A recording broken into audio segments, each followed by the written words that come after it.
Hello and a warm welcome to Business Class. Ahead on the show today, Australian model Jennifer Hawkins launches a new travel website and we'll look at the rise in designer travel. But first, never check in for a flight again and get a better shot at securing your favourite seat. That's the promise of a new website just launched by Lufthansa's Innovation Hub.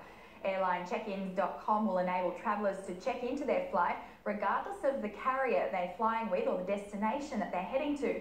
Well, joining us to explain is Christian Schweitzer, General Manager of Travel Daily. Christian, welcome. Thanks so much for joining us. This sounds pretty fascinating, really convenient. Just talk us through how this might work. Airline check-ins did a lot of testing last year and were satisfied that the system works really well, and so have rolled it out for the first time to customers this year. Essentially what it is you log on to the website, you register for an airlinecheckins.com email address. You do have to give up some personal information and also specify particular seat preferences, but essentially you'll then get given a personal email address, and then the next time that you book a flight, you enter that particular email address, and then when that flight becomes available for checking in, the system kicks in and checks you in automatically and also grabs your particular seat preference too.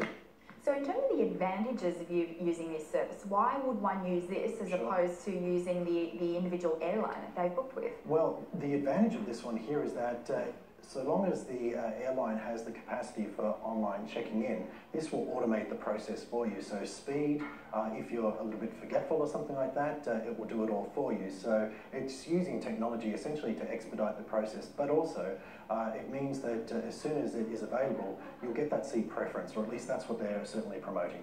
What about the security risk? Because you mentioned there that you give up some of your travel documents or your personal information. Yeah. Is there a security risk that comes with that? Well, they claim that it's all your data is stored on very safe and secure servers based in the European Union. But obviously, you know, it's a precautionary tale. I mean, we're hearing today that, you know, that hacks happening all the time. That being said, you know, they would have ensured quite a fair amount of security put into the data and the servers all throughout testing last year. But, you know, I think that it should be absolutely fine there and is certainly promoted as a good service in which, you know, you can just, in one click, do it all and, you know, receive your boarding card either via email or via SMS to your smartphone.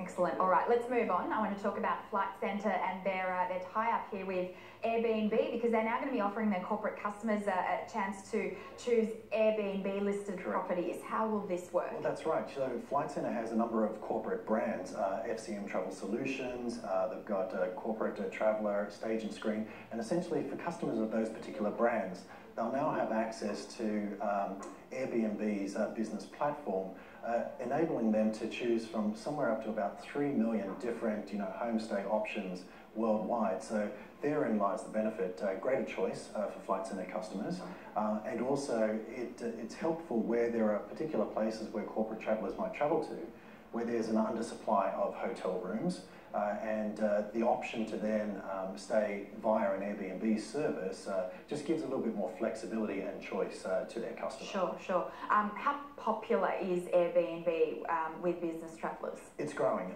They're up to around about 10 to 11% of their customer base now is corporate travellers. Hence the reason for getting involved with Flight Centre's corporate brands. They really want to grow and promote that. Okay.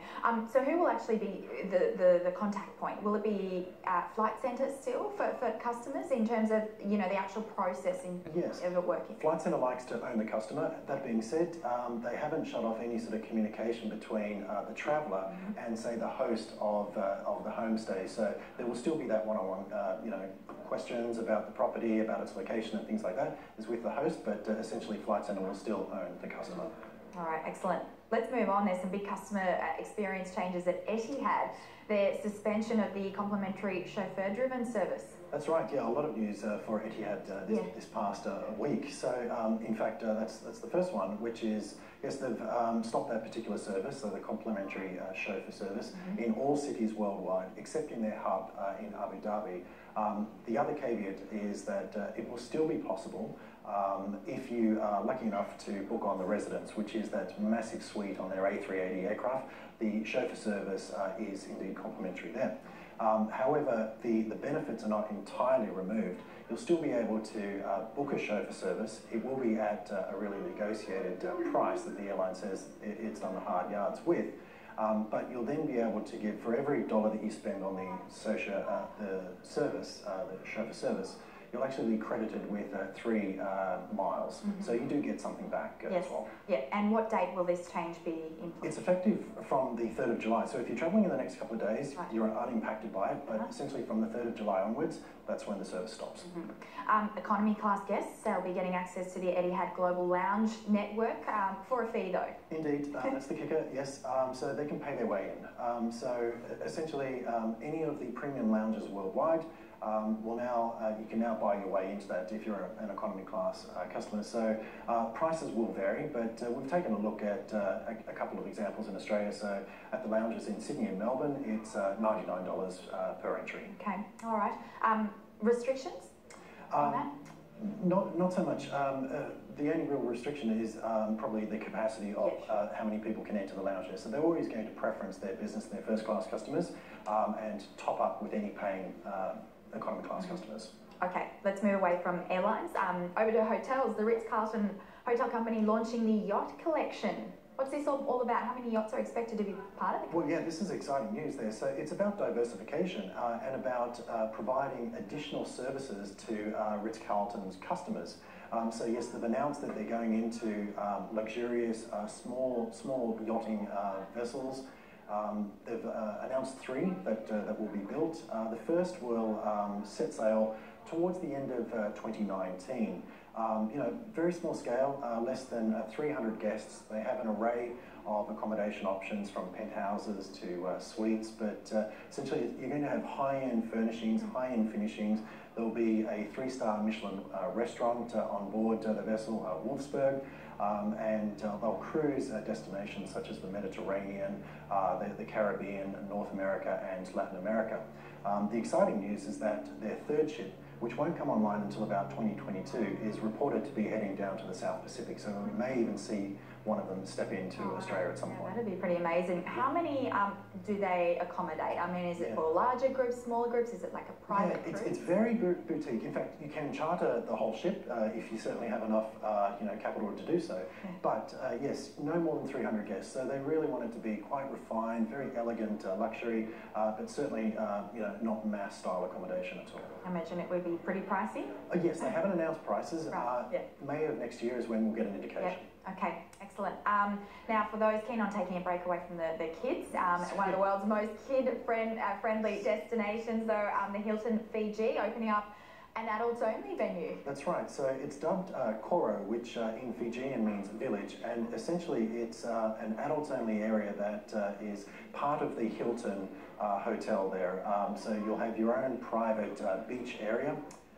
Own swimming pools, there's dedicated restaurant and real entertainment, and it's open for all guests 18 years of age that are staying at the Hilton from 7:30 a.m. in the morning through to 10:30 at night there. So it's a little bit of children-free adult luxury. The top level features a new event space as well called Vision. Yes, is that right? yes. So there is certainly a lot of entertainment there, but it's really just a case of being able to segment their customers away from, say, families that the resort also accommodates as well. So they need to have certain facilities. There's spa facilities, there's gym facilities there, just for plus 18s. Yeah, sure, but close enough that you can still access, I guess, all the other main parts of the island. Yes, it's right adjacent to the main resort. So if you were sort of travelling with families that did have kids and they were in other resorts, it would be you could still see easily accessible, I suppose. Any other features? I mean, I guess in terms of getting there, it's obviously very easily accessible for us here in Australia. So it's located on Denaro Island, which is about 20 kilometres from Nadi Airport. So it's a very easy way commute to the resort itself there. And of course, there's plenty of flight services into Nadi, Air Pacific or Fijian Airways, Qantas, Jetstar, Virgin Airlines. They all fly to that destination. All right, excellent, Christian. We'll leave it there. It's always a pleasure having you on. Thank you so much for your time. Well, the prospect of a 24-hour flight overseas is daunting for many Aussie travellers, but a new initiative unveiled by Qantas aims to change that. It's recruiting frequent flyers for a world-first scientific study to reduce jet lag and offer a more enjoyable journey.